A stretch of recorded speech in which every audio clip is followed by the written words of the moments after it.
Bien, bonjour. Aujourd'hui, on est dans 1 Corinthiens 9.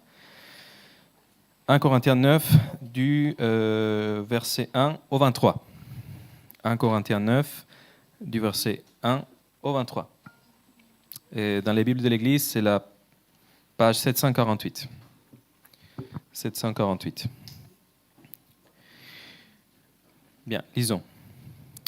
Ne suis-je pas libre? Ne suis-je pas apôtre? N'ai-je pas vu Jésus-Christ notre Seigneur? N'êtes-vous pas mon œuvre dans le Seigneur? Si pour d'autres je ne suis pas apôtre, je le suis au moins pour vous, car vous êtes l'empreinte qui authentifie mon service en tant qu'apôtre dans le Seigneur. C'est là ma défense contre ceux qui m'accusent. N'avons-nous pas le droit de manger et de boire? N'avons-nous pas le droit d'emmener avec nous une sœur qui soit notre femme, comme le font les autres apôtres, les frères du Seigneur et Céphas? Ou bien sommes-nous les seuls, Barnabas et moi, à ne pas avoir le droit de ne pas travailler? Qui donc sert dans une armée à ses propres frais? Qui plante une vigne et n'en mange pas le fruit? Qui prend soin d'un troupeau et ne se nourrit pas du lait du troupeau? Est-ce purement d'un point de vue humain que je dis cela? La loi ne le dit-elle pas aussi? En effet, il est écrit dans la loi de Moïse: tu ne mettras pas de muselière au bœuf quand il fout le grain. Dieu s'inquiète-t-il des bœufs, ou bien est-ce principalement à cause de nous qu'il parle? Oui, c'est à cause de nous que cela a été écrit. Car celui qui laboure doit labourer avec espérance, et celui qui bat le blé doit le faire avec l'espoir de recevoir sa part. Si nous avons semé pour vous les biens spirituels, est-ce trop si nous récoltons une part de vos biens matériels? Si d'autres exercent ce droit sur vous, n'est-ce pas plutôt à nous d'en jouir? Mais nous n'avons pas recouru à ce droit. Au contraire, nous supportons tout afin de ne pas créer d'obstacles à l'évangile de Christ. Ne savez-vous pas que ceux qui assurent le service du culte sont nourris par le temple, que ceux qui servent à l'autel reçoivent une part de ce qui est offert sur l'autel? De même aussi, le Seigneur a prescrit à ceux qui annoncent l'évangile de vivre de l'évangile. Quant à moi, je n'ai eu recours à aucun de ces droits, et je ne crie pas cela pour qu'il me soit accordé, car j'aimerais mieux mourir plutôt que de me laisser enlever ce sujet de fierté. Si j'annonce l'Évangile, il n'y a pour moi aucun sujet de fierté, car c'est une nécessité qui m'est imposée. Et malheur à moi si je n'annonce pas l'Évangile. Si je le fais de bon cœur, j'en ai la récompense, mais si je le fais malgré moi, c'est une charge qui m'est confiée. Quelle est donc ma récompense? C'est d'offrir gratuitement l'Évangile de Christ que j'annonce, sans faire usage de mon droit de prédicateur de l'Évangile. En effet, bien que libre vis-à-vis de tous, je me suis fait l'esclave de tous afin de gagner le plus grand nombre. Avec les Juifs, j'étais comme un Juif afin de gagner les Juifs. Avec ceux qui sont sous la loi de Moïse, comme si j'étais sous la loi, bien que n'étant pas moi-même sous la loi, afin de gagner ceux qui sont sous la loi. Avec ceux qui sont sans la loi, comme si j'étais sans la loi, bien que je ne sois pas sans la loi de Dieu, puisque je me conforme à la loi de Christ, afin de gagner ceux qui sont sans la loi. J'ai été comme faible avec les faibles, afin de gagner les faibles. Je me suis fait tout à tous, afin d'en sauver de toute manière quelques-uns. Et je fais cela à cause de l'Évangile, afin d'avoir part à ses bénédictions. Amen. Père, nous te remercions pour ce texte qui est nettement plus profond qu'on pourrait peut-être imaginer au premier abord. Je prie que tu nous donnes de la clarté d'esprit, de la clarté du cœur. Permets-nous d'être sensibles et humbles devant ta parole. Permets-nous d'être repris par l'exemple que Paul nous donne ici et de nous aider à voir pourquoi l'exemple que Paul montre ici s'applique de manière beaucoup plus large et est en réalité nettement meilleur que ce que nous pourrions désirer naturellement pour nous-mêmes. Merci Père de nous parler à travers ta parole ce matin. Au nom de ton Fils, nous le prions. Amen. Il y a plusieurs d'entre vous qui vous souviendraient peut-être de Edward Nelson. C'était le pasteur à l'Église des Ternes pendant assez longtemps, jusqu'à sa mort il y a plusieurs années. Et en fait, c'était une des aides, c'était de manière concrète l'aide principale pour nous quand on a implanté l'Église Connexion. Et je me souviens toujours d'une discussion qu'on a eue, c'était avant même le lancement de Connexion, quand on discutait un peu du déroulement du culte. Il a dit, ça serait bien aussi de réfléchir à ta façon de t'habiller. Je dis, mais comment ça? Il dit, en fait, ça dépend un petit peu de qui vous avez. Lui, il a implanté dans le 17e. Il a dit, les gens de mon église sont des professionnels, genre des gens qui vont au travail en costume cravate. Et donc moi, quand je prêche le dimanche matin, je prêche en costume cravate. Parce que c'est mon habit de travail. C'est comme ça que les gens s'habillent pour aller travailler dans mon église. Heureusement, on a implanté l'Église Connexion avec vous tous. Donc, j'ai un peu moins de soucis à me faire à cet égard. Si je devais faire costume-cravate tous les dimanches, ce serait vraiment difficile. Mais son message et son principe étaient vraiment excellents et importants. Et on pourrait limiter ce que Paul dit dans ce texte à quelque chose d'aussi simple que ça. Je pense que ça s'applique à une situation comme ça. Mais en réalité, ce qu'il dit est nettement plus grand que ça. Si vous vous souvenez de la semaine dernière, l'apôtre Paul a dit aux Corinthiens dans le chapitre 8 de renoncer à certains droits qu'ils avaient par égard pour leurs frères et sœurs en Christ. Dans la ville de Corinthe à l'époque, on se retrouvait très souvent dans des temples païens et on mangeait de la viande qui était sacrifiée aux idoles. On faisait ça tout le temps. Ça faisait partie naturelle de la vie sociale, un peu comme on se retrouve à la salle des fêtes locale en France pour un mariage et pour une fête d'anniversaire. Donc c'était quelque chose de normal dans la vie sociale à Corinthe. Mais pour les chrétiens qui étaient à Corinthe, la question s'est posée du coup, est-ce que nous, on a le droit de manger de cette viande qui était sacrifiée aux idoles quand même? La réponse de Paul au chapitre 8, c'est qu'en principe, oui, on peut, parce qu'on sait qu'il n'y a qu'un seul Dieu, le Père, et un seul Seigneur, Jésus-Christ. On voit ça dans le verset 6 du chapitre 8. Mais un chrétien moins mûr dans sa foi, qui en sait peut-être moins sur l'Évangile, peut penser que manger cette viande revient à participer activement au culte des idoles. Et voir un chrétien plus mûr faire cela peut l'encourager à adopter un comportement contre lequel sa conscience, la conscience du chrétien faible, le met en garde. Et donc Paul va aller plus loin que ça plus tard dans le chapitre 10, mais c'est ça l'essentiel de la situation qui est en vue ici. Et donc Paul a dit que même si on a le droit, entre guillemets, de manger cette viande, on devrait être prêt à renoncer à ce droit pour protéger la sainteté et la conscience de nos frères et sœurs en Christ par amour pour eux. Alors déjà, c'est une pilule qui aurait été difficile à avaler pour les Corinthiens parce que ça signifierait que les chrétiens à Corinthe auraient peut-être besoin de rester exclus de pas mal d'aspects de la vie sociale dans la ville pour le bien de ce frère ou sœur plus faible. Et même en dehors des conséquences sociales que Paul les connaît bien, les gens n'ont pas envie de renoncer à un droit légitime, quelle que soit la raison. Enfin, c'est une des bases fondamentales de notre société. En plus, on pourrait dire, à tort, mais quand même, on pourrait dire qu'il n'y a pas beaucoup de précédents pour l'application de Paul de ce principe dans cette situation particulière. Alors, dans le passage d'aujourd'hui, Paul veut que ce soit archi clair. Il veut que le principe qu'il donne aux Corinthiens est aussi clair que possible. Donc, il va choisir un exemple qui est beaucoup plus clair que celui de la semaine dernière et encore plus difficile à accepter que celui de la viande sacrifiée aux idoles. Il va choisir un exemple qui fait mal à tout le monde, l'exemple du portefeuille. Mais au lieu de dire aux Corinthiens ce qu'ils devraient faire avec leur salaire, il va leur parler de ce que lui, il a fait avec le sien. Mais son but dans ce texte n'est pas de parler du salaire pastoral. Son but dans ce chapitre est de changer le centre d'attention. Les Corinthiens demandent « Qu'est-ce que j'ai le droit de faire ?»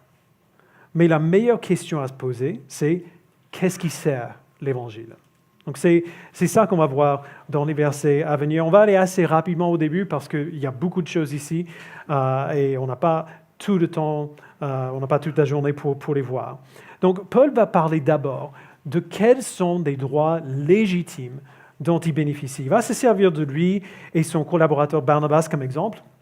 Et il va commencer en établissant très bien le droit légitime qu'ils ont de se faire payer pour leur ministère. Donc Paul, juste pour le contexte, il ne recevait pas un salaire pour son ministère d'apôtre, il fabriquait des tentes. C'était ça son métier de base et c'est comme ça qu'il gagnait sa vie. Mais il veut établir qu'il a le droit quand même de se faire payer pour son ministère. Et pour cela, il va se servir de plusieurs arguments pertinents. On va les voir plutôt rapidement parce qu'ils sont assez évidents. Premier argument est assez simple. Il dit, moi, Paul, je suis un apôtre légitime et en tant qu'apôtre, j'ai l'autorité de demander un soutien financier pour mon ministère. Verset 1. Il dit, ne suis-je pas libre? Ne suis-je pas apôtre? N'ai-je pas vu Jésus-Christ notre Seigneur? N'êtes-vous pas mon œuvre dans le Seigneur? Si pour d'autres, je ne suis pas apôtre, donc il y a des gens qui contestaient son statut, je le suis au moins pour vous, car vous êtes l'empreinte qui authentifie mon service en tant qu'apôtre dans le Seigneur. C'est là ma défense contre ceux qui m'accusent, ou littéralement qui m'examinent, ou qui veulent m'examiner. Alors ici, Paul établit simplement ses qualifications. Les Corinthiens savent que Paul est un apôtre légitime parce qu'il a été envoyé par Jésus-Christ et parce que les Corinthiens, eux, ils ont vu son ministère à l'œuvre parmi eux. Il dit, vous êtes l'empreinte qui authentifie mon service en tant qu'apôtre. Les Corinthiens savent que c'est un vrai apôtre. Il a l'autorité d'exiger un salaire pour son ministère. Donc c'est ça le premier argument. Il est un vrai apôtre. Deuxième argument, les apôtres, les autres apôtres, et lui aussi, ont les mêmes droits que tout le monde. Verset 4. N'avons-nous, les apôtres, n'avons-nous pas le droit de manger et de boire? N'avons-nous pas le droit d'emmener avec nous une sœur qui soit notre femme, comme le font les autres apôtres, les frères du Seigneur et Céphas? Ou bien sommes-nous les seuls, Barnabas et moi, à ne pas avoir le droit de ne pas travailler, c'est-à-dire ne pas travailler en plus du travail pastoral? Les Corinthiens savent que les apôtres, les autres apôtres que Paul, ont eux aussi des droits humains fondamentaux. Ils ont le droit de manger et de boire, ils ont le droit d'être mariés, ils ont le droit d'être rémunérés pour le ministère sans devoir chercher un deuxième travail. Paul n'est pas exclu de ces droits et il n'est pas contre ces droits non plus, il les affirme. Donc, deuxième argument, les apôtres, eux, ont eux aussi des droits. Troisième argument, c'est comme ça que le monde fonctionne, de manière générale. Verset 7. Qui donc sert dans une armée à ses propres frais? Qui plante une vigne, il n'en mange pas le fruit? Qui prend soin d'un troupeau et ne se nourrit pas du lait du troupeau? Même dans le monde ordinaire, en dehors de l'Église, c'est comme ça que ça marche. Si on fait un travail, on devrait recevoir un bénéfice matériel pour le travail qu'on a fait. Alors, vous voyez, jusqu'ici, les arguments de Paul sont juste logiques. C'est juste sur la base d'un raisonnement logique. Et comme on le sait, on peut discuter logique avec quelqu'un autant qu'on veut, ça ne veut pas nécessairement dire que la personne sera d'accord avec nous. Mais l'argument suivant de Paul est moins facile à débattre pour un chrétien. Et c'est que l'Écriture elle-même affirme clairement le droit d'être soutenu pour un ministère. Les chrétiens ne peuvent pas facilement contester quelque chose que la Bible enseigne clairement. Et donc, Paul va maintenant apporter un appui clair de la Bible en faveur de son droit d'être payé pour son ministère. Verset 8. Est-ce purement d'un point de vue humain, logique, que je dis cela? La loi de Moïse ne le dit-elle pas aussi?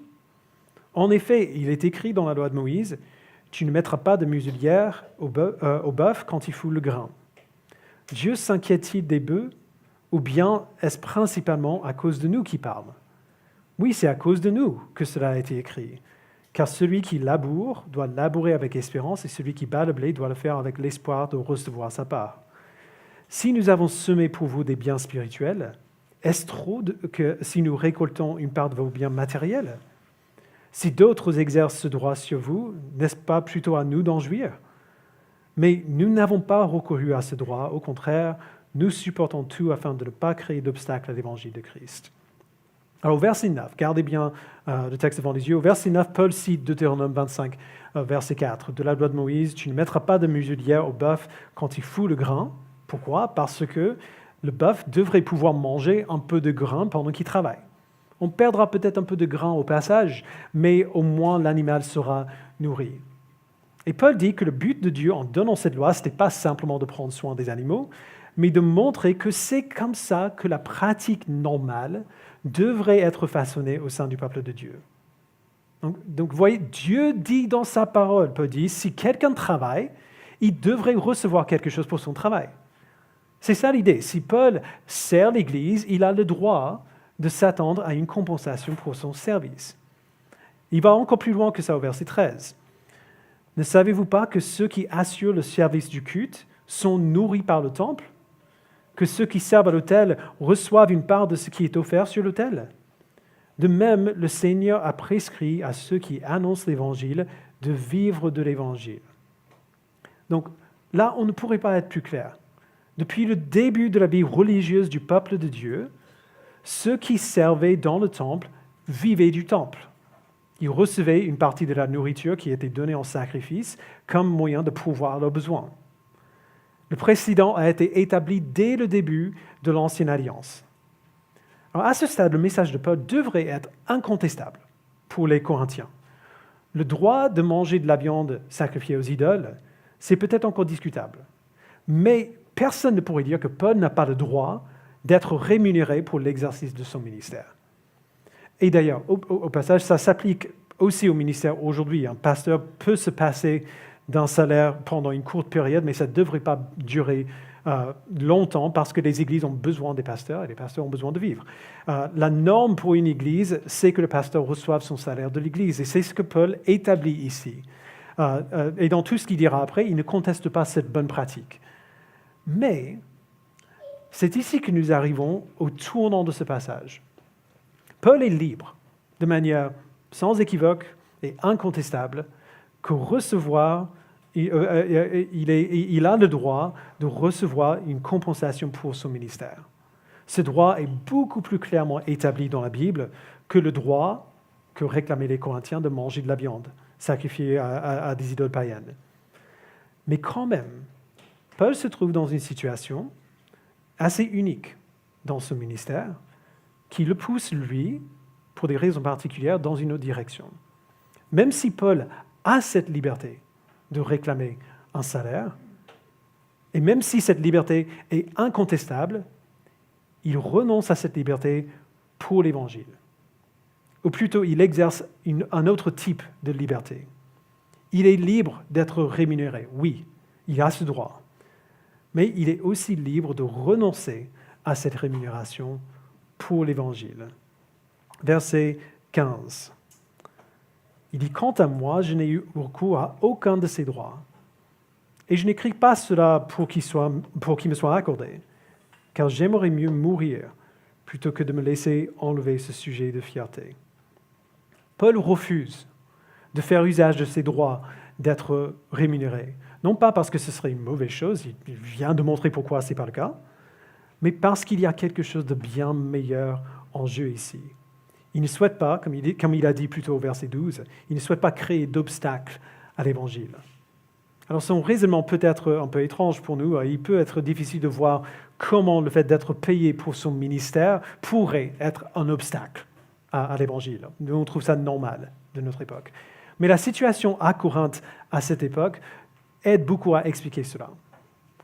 À Corinthe, comme on a vu dans les chapitres précédents de cette lettre, il y avait des orateurs itinérants qui venaient régulièrement pour enseigner la sagesse, entre guillemets. Ils étaient payés pour ça. Ils venaient dans la ville, ils prononçaient un bon discours en enseignant de la sagesse, et puis ils repartaient.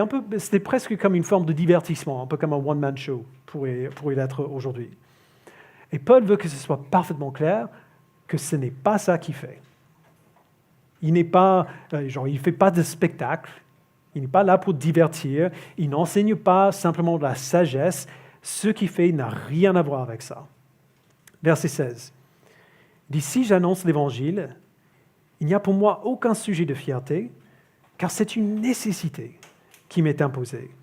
Et malheur à moi si je n'annonce pas l'Évangile. Si je fais de bon cœur, j'en ai la récompense. Mais si je le fais malgré moi, c'est une charge qui m'est confiée. Quelle est donc ma récompense? C'est d'offrir gratuitement l'Évangile de Christ que j'annonce sans faire usage de mon droit de prédicateur de l'Évangile. Alors pour dire tout cela simplement, prêcher l'Évangile, être apôtre de Jésus-Christ, ce n'est pas une carrière pour Paul. Il ne fait pas ça pour être rémunéré. Il ne fait pas ça pour gagner sa vie. Il a été envoyé par Jésus-Christ lui-même pour faire ce qu'il fait. Moi, je ne veux pas dire la même chose. Christ ne m'a pas, il n'est pas venu à notre maison en Normandie pour m'envoyer pour être pasteur d'une église. Il se trouve que je le suis aujourd'hui, et merci Seigneur pour ça, parce que j'ai, je pense, le meilleur travail que je peux imaginer. Mais si demain les choses changeaient, je pourrais très bien faire autre chose comme travail. Alors, je vois mal ce que ce serait, je ne suis pas beaucoup qualifié pour autre chose, mais en tout cas, ma conscience devant Dieu serait tranquille si je faisais un autre travail. Ce n'est pas le cas pour l'apôtre Paul. Qu'il soit payé ou non, il doit faire ce qu'il fait. Et il veut que tout le monde à Corinthe sache que c'est pour cela qu'il sert. Il reçoit bien une récompense pour son service, mais ce n'est pas le genre de récompense que la plupart des gens chercheraient naturellement. Sa récompense à lui, c'est de présenter l'Évangile gratuitement, libre de tout obstacle. Alors vous voyez comment il a recentré la question. Ce n'est pas « qu'est-ce que j'ai le droit de faire ?» et ce n'est pas « quels sont mes droits ?» La question de Paul est plutôt « à quoi suis-je prêt à renoncer pour l'Évangile ?» Et sa réponse est « tout ce qu'il faudra, à tout si nécessaire ». Et maintenant, Paul va appliquer ce principe de manière bien plus large pour montrer qu'il ne vit pas seulement de cette manière dans le domaine de ses finances, mais sur l'ensemble de sa vie. Verset 19. En effet, bien que libre vis-à-vis de tous, je me suis fait l'esclave de tous afin de gagner le plus grand nombre. Alors, juste une petite pause. Là, il n'y a pas de contradiction entre le fait d'être libre et celui de s'être fait esclave de tous. Paul est absolument libre et il se sert de sa liberté de la bonne manière. Ce qui le contrôle, entre guillemets, ce qui le maîtrise, ce n'est rien de matériel, ce n'est rien d'humain, ce n'est pas une opinion et ce n'est pas un sentiment qu'il a, c'est l'appel de l'Évangile.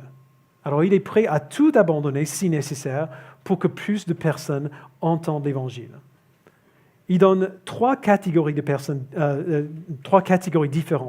de personnes pour montrer à quoi cela ressemble concrètement. Comment il se sert de sa liberté chrétienne afin de vivre d'une manière qui permette à l'Évangile d'être entendu. Pas seulement proclamé, mais entendu. Et avant de voir ces catégories, il est vraiment important qu'on comprenne cette distinction. Quand j'étais au lycée, une fille de mon église s'est mise en tête que ce serait une bonne idée de monter sur une table à la cantine pendant le déjeuner à l'école et de prêcher l'Évangile à tout le monde. Alors c'était aux US dans les années 90, on ne posait pas les mêmes questions sur la laïcité qu'on pose ici en France. Donc c'était un peu moins choquant pour nous, mais quand même c'était chaud. Ses intentions étaient excellentes. Moi, j'aurais tellement aimé maintenant, avec du recul, j'aurais tellement aimé avoir des intentions similaires quand j'étais ado. Mais il n'est pas venu à l'esprit de mon ami qui avait peut-être une meilleure façon de faire cela. Quand elle s'est levée sur la table, à la cantine, et elle a commencé à crier à tout le monde qu'ils allaient en enfer s'ils n'acceptaient pas Jésus-Christ, nos camarades de classe ont juste trouvé folle. Alors, c'était la rigolade partout. Elle a proclamé l'Évangile, oui. Et d'ailleurs, sa proclamation était une proclamation plutôt fidèle à l'Évangile. Mais personne n'a vraiment entendu ce qu'elle a dit. Personne n'a vraiment entendu l'Évangile. Parce que sa manière de faire, sa manière de partager l'Évangile, c'est en fait mise en travers du message de l'Évangile lui-même. Alors Paul va expliquer comment faire le contraire. Ce à quoi il est prêt à renoncer, non pas pour que l'Évangile soit proclamé, mais pour que l'Évangile soit entendu par les gens. La première catégorie de personnes qu'il va mentionner, ce sont les Juifs. Et je sais très bien que je vais trébucher sur les sons et sous et lois et tout ça. Je m'excuse d'avance. Verset 20. Avec les Juifs, j'ai été comme un Juif, afin de gagner les Juifs. Avec ceux qui sont sous la loi de Moïse, comme si j'étais sous la loi, bien que n'étant pas moi-même sous la loi, afin de gagner ceux qui sont sous la loi. Alors, arrêtons là. C'est une affirmation assez incroyable qu'il fait là, parce que Paul est juif, lui-même. Genre, il est d'origine juive. Alors, qu'est-ce qu'il veut dire quand il dit qu'il est devenu comme un juif pour les juifs? Eh bien, ça veut dire que lorsqu'il était avec d'autres juifs, lorsqu'il exerçait son ministère chrétien dans une ville juive, il observait la loi de Moïse comme les juifs le faisaient. Il observait le sabbat, les lois de pureté rituelle. On voit plusieurs autres exemples de ça. On voit plusieurs exemples de ça dans le livre des Actes. Paul faisait des choses qu'il n'était pas obligé de faire, parce qu'il n'est plus sous la loi de Moïse, afin de pouvoir avoir accès au plus grand nombre de personnes possible. On voit dans Acte 16, il amène Timothée, son protégé avec lui. Timothée, il est grec. Ils sont dans une région juive, et donc il fait circoncire Timothée. Non pas parce que Timothée a besoin de se faire circoncire pour être sauvé, il n'en a pas besoin, mais parce qu'il veut que Timothée puisse aller dans la synagogue. Il veut que Timothée puisse avoir accès aux gens, qu'il puisse leur parler, qu'il puisse leur montrer ce à quoi ressemble l'Évangile. Et il n'aurait pas pu avoir accès à ces milieux-là si il ne respectait pas les lois de pureté rituelle. Alors Paul est très clair. Il n'a pas besoin d'adhérer à ces lois pour être sauvé. Il était d'origine juive, mais son identité ethnique en tant que juif n'était plus la réalité principale de sa vie. Il était chrétien, enfant de Dieu, serviteur de Jésus-Christ. Nous sommes sauvés par la grâce, par la foi en Christ. Nous ne sommes plus soumis à la loi de l'Ancienne Alliance. Mais quand même, suivre ces rituels n'était pas mauvais. Ce n'était pas un rejet de Jésus-Christ, qui lui-même les a suivis aussi. Alors, quand Paul est avec les Juifs, il accepte de suivre les pratiques rituelles de l'Ancienne Alliance afin d'avoir accès au plus grand nombre possible. Donc ça, c'est la première catégorie de personnes. La deuxième, c'est l'inverse. Verset 21. Avec ceux qui sont sans la loi, je suis devenu comme si j'étais sans la loi, bien que je ne sois pas sans la loi de Dieu, puisque je me conforme à la loi de Christ, afin de gagner ceux qui sont sans la loi. Alors, c'est qui des gens qui étaient sans la loi? En gros, c'est tous les non-juifs du monde romain, alors tous les autres. Quand Paul est avec eux, il ne pratique pas les lois rituelles et de pureté des Juifs. Ça aurait été contre-productif. Déjà, comme on l'a vu, ces lois n'étaient pas obligées pour les chrétiens. En plus, ces lois servaient comme des frontières entre les Juifs et les non-Juifs, et Paul sait qu'en Jésus-Christ, ces frontières n'existent plus. Il ne veut pas mettre de barrières là où Jésus-Christ ne les met pas. Alors attention, Paul prend le soin de dire que sa liberté en Christ de ne plus suivre la loi de Moïse ne veut pas dire qu'il va faire tout ce que font les non-juifs. Il dit bien qu'il est sous la loi de Christ. Et si vous vous souvenez des évangiles, il y a beaucoup de normes morales de la loi de l'Ancien Testament que Christ n'a pas seulement maintenues, mais qu'il a intensifiées. Il y a du coup certaines pratiques du péché des non-juifs, comme le genre d'immoralité sexuelle auquel Paul a fait référence au chapitre 6, auquel il ne va pas participer. Mais quand il est avec des non-juifs, il va se servir de sa liberté partout où c'est possible pour être sur un pied d'égalité avec les non-juifs à qui il parle, pour leur montrer que quelles que soient les frontières qui existaient autrefois entre juifs et non-juifs, ces frontières n'existent plus en Jésus-Christ. La troisième catégorie qu'il donne est juste magnifique, parce qu'elle va au cœur de tout l'argument de Paul, dans le chapitre 8, 9 et 10. Verset 22, « J'ai été comme faible avec les faibles, afin de gagner les faibles. » Alors, revenons à la situation qui a suscité toute cette discussion que Paul a commencé au chapitre 8. La viande sacrifiée aux idoles n'est rien, il a dit, parce qu'il n'y a qu'un seul Dieu. Mais un chrétien plus faible dans sa foi, qui ne comprend pas encore tout à fait l'Évangile, il peut être troublé dans sa conscience s'il voit un chrétien manger de cette viande. Et donc, si Paul est avec un chrétien plus faible, il va descendre à son niveau et il va renoncer à son droit de manger de la viande. Si Paul est avec un chrétien faible, entre guillemets, lui-même va agir comme un chrétien faible. Non pas en faisant n'importe quoi, mais en renonçant à quelque chose dont il pourrait légitimement profiter par égard pour ses frères et ses sœurs en Christ. Vous voyez la différence? C'est ça la vraie liberté. Oui, Paul est libre de manger cette viande s'il veut, mais il est aussi libre de choisir de ne pas la manger si son abstinence aide son frère ou sa sœur à se rapprocher d'une vraie compréhension de Jésus-Christ. Et c'est comme ça que Paul vit toute sa vie chrétienne. Qu'il soit avec les Juifs, avec les non-Juifs, ou quelqu'un qui est faible dans sa foi, il s'adapte à la personne qu'il a en face pour faciliter leur réception de l'Évangile. Pas seulement la proclamation, mais comment la personne va l'entendre. Il va vivre de telle façon à ce que la personne soit prête à écouter la vérité quand l'occasion se présente de la dire. Ce n'est pas de l'hypocrisie et ce n'est pas manipulateur. Si on est mûr, si on est un adulte mûr, on fait la même chose. On ne parle pas à un enfant de la même manière qu'on parlera à un adulte. Pas si on veut se faire comprendre. Et c'est ce que Paul veut. Il veut se faire comprendre à tous, dans toutes ces situations et cultures variées, le message de l'Évangile, pourquoi Jésus-Christ est si bon. C'est ça qu'il fait dans toutes les situations. Verset 22, la deuxième moitié, il dit « Je me suis fait tout à tous, afin d'en sauver de toute manière quelques-uns, et je fais cela à cause de l'Évangile, afin d'avoir part à ces bénédictions. » Alors imaginons, juste un petit cas d'étude. Paul est en train de parler avec quelqu'un à Corinthe, de vraiment investir dans la vie de cette personne et de partager l'Évangile avec elle. Au fil de plusieurs jours, Paul prend plusieurs repas avec cette personne. Il a le droit de manger de la viande, même de la viande achetée au marché qui aurait probablement été sacrifiée à une idole avant. Il est totalement dans son droit de faire cela. Il n'y a rien de mauvais à manger de la viande. Mais au lieu de faire cela, afin d'éviter que cette personne ne soit heurtée dans sa conscience ou qu'il comprenne mal ce que Paul fait, Paul choisit de ne pas manger de la viande, de ne manger que des légumes, ce qui serait objectivement moins délicieux. Désolé les végétariens dans la salle. Il renonce à ce droit. Il mange que des légumes. Alors voici la question.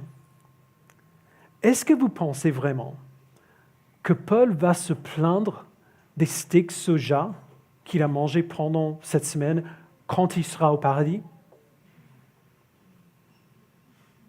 Est-ce que Paul va, des milliers d'années plus tard, est-ce que Paul va regretter le filet mignon qu'il aurait pu manger, mais qu'il n'a pas mangé à cause de ce frère faible dans la foi?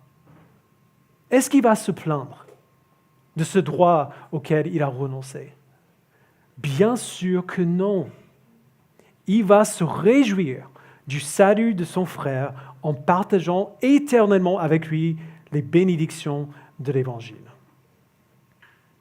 Je peux le dire avec une certitude absolue que même si nos droits sont absolument légitimes, aucun droit auquel on aura renoncé pour l'Évangile ne nous manquera jamais.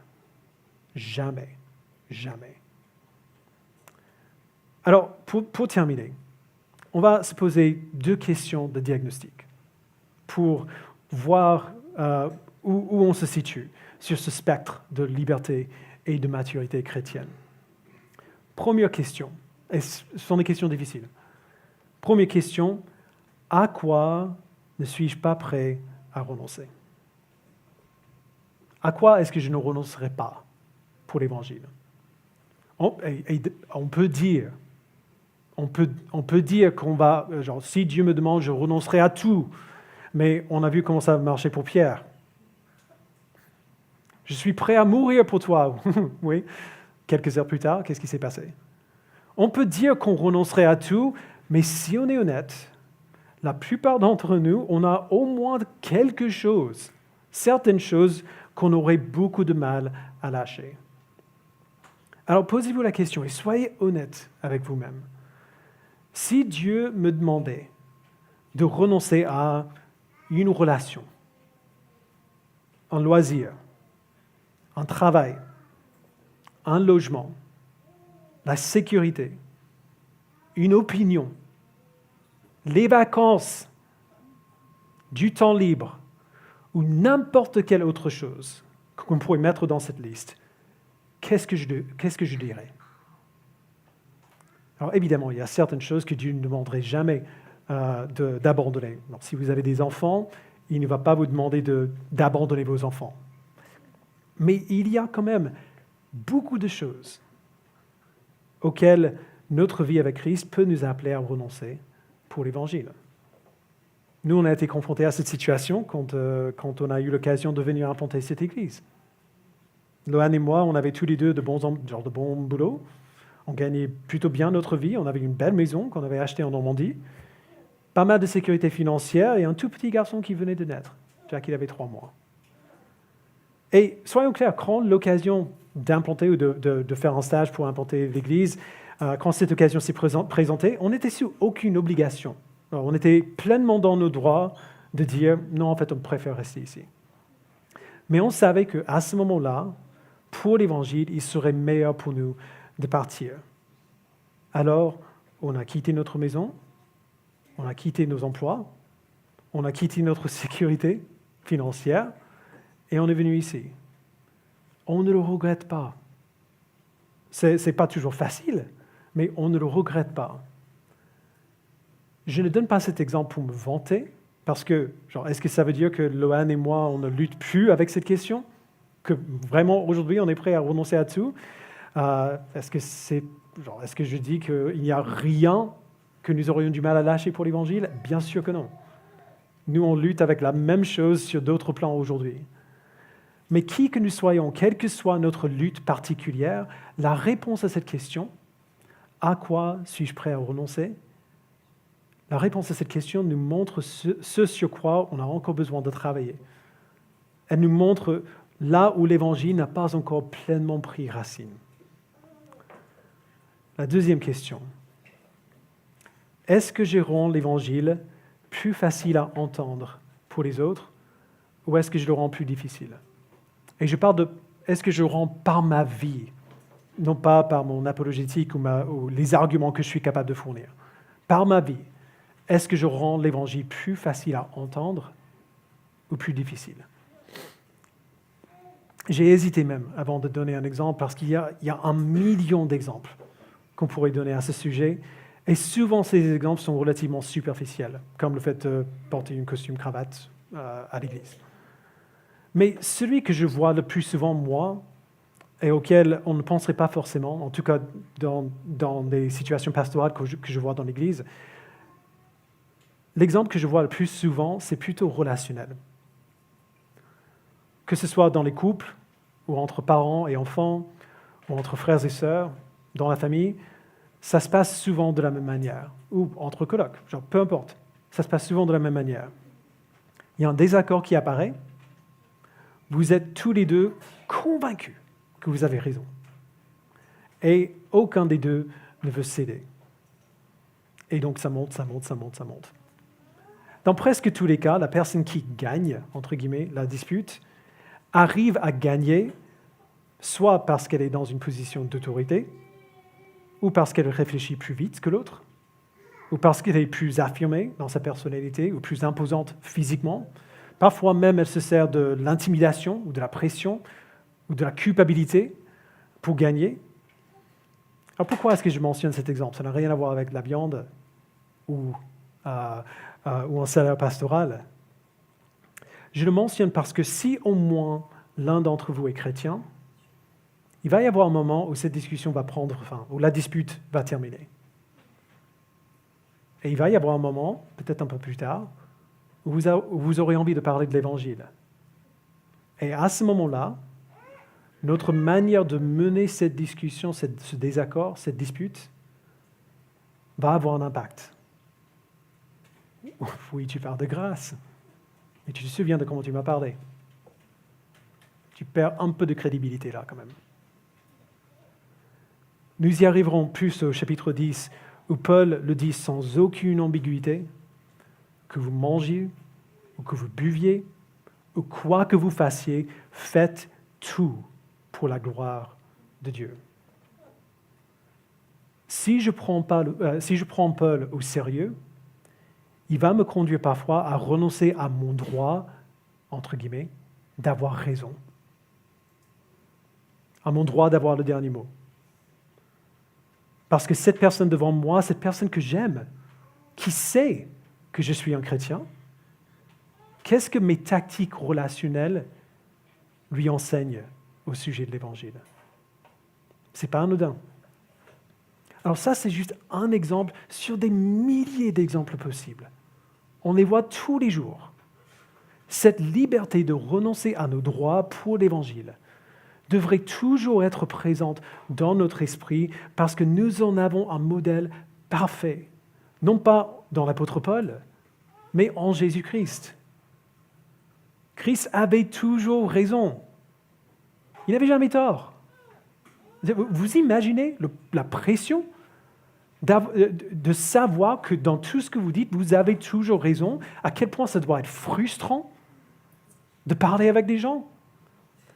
Il avait toujours raison. Et pourtant, il ne s'est pas accroché à son statut, il n'a pas insisté sur ses propres droits, il s'est fait tout à tous dans le sens le plus profond possible quand il a pris une nature humaine, quand il a vécu notre vie et a subi à la croix la mort que nous méritons. Il aurait facilement pu ne pas aller à la croix. Et il aurait été dans son droit de le faire. Mais par amour, il a renoncé à ce droit. La croix a été l'acte ultime de l'imitation volontaire pour le salut des autres. La liberté chrétienne, ce n'est pas la liberté de faire tout ce que nous voulons. Ce n'est pas la liberté d'affirmer nos droits. La liberté chrétienne, c'est celle d'être tellement en sécurité en Jésus-Christ que nous pouvons renoncer à tout si cela aide quelqu'un d'autre à mieux connaître Jésus-Christ. On est absolument libre. Mais ce que nous faisons de cette liberté révèle si l'Évangile est vraiment en train de façonner notre vie. On va aller plus loin sur ce sujet dans le chapitre 10 la semaine prochaine, mais pour l'instant, je vais vous inviter à prier.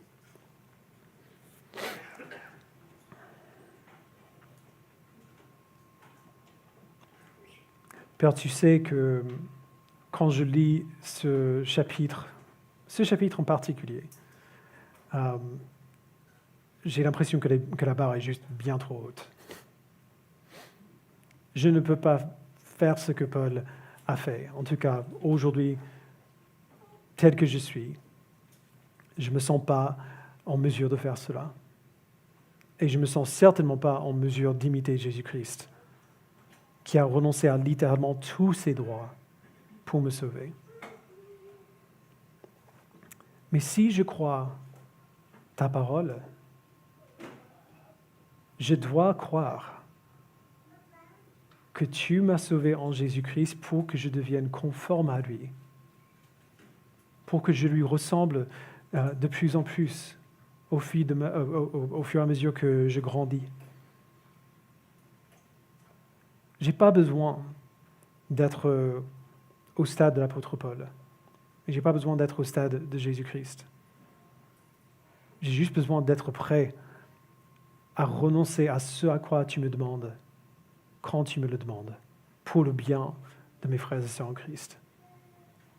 Alors je prie ce matin que tu nous permettes à chacun d'entre nous de nous examiner et de voir à quoi nous ne sommes pas encore prêts à renoncer pour l'Évangile.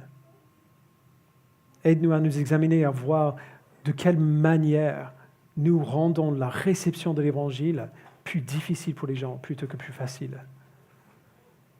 Aide-nous à voir quelles barrières nous pouvons enlever pour que l'Évangile soit pas seulement proclamé, mais entendu. Aide-nous, Père, à grandir dans ce domaine et aide-nous à ne pas être intimidés par la hauteur de la tâche. Permets-nous de prendre des petits pas vers toi et de te faire confiance pour notre maturité future. Merci, Père, de nous avoir sauvés, de nous avoir donné ton Fils et de nous avoir donné des modèles comme Paul qui nous montrent ce qui est possible. C'est en ton nom que nous prions. Amen.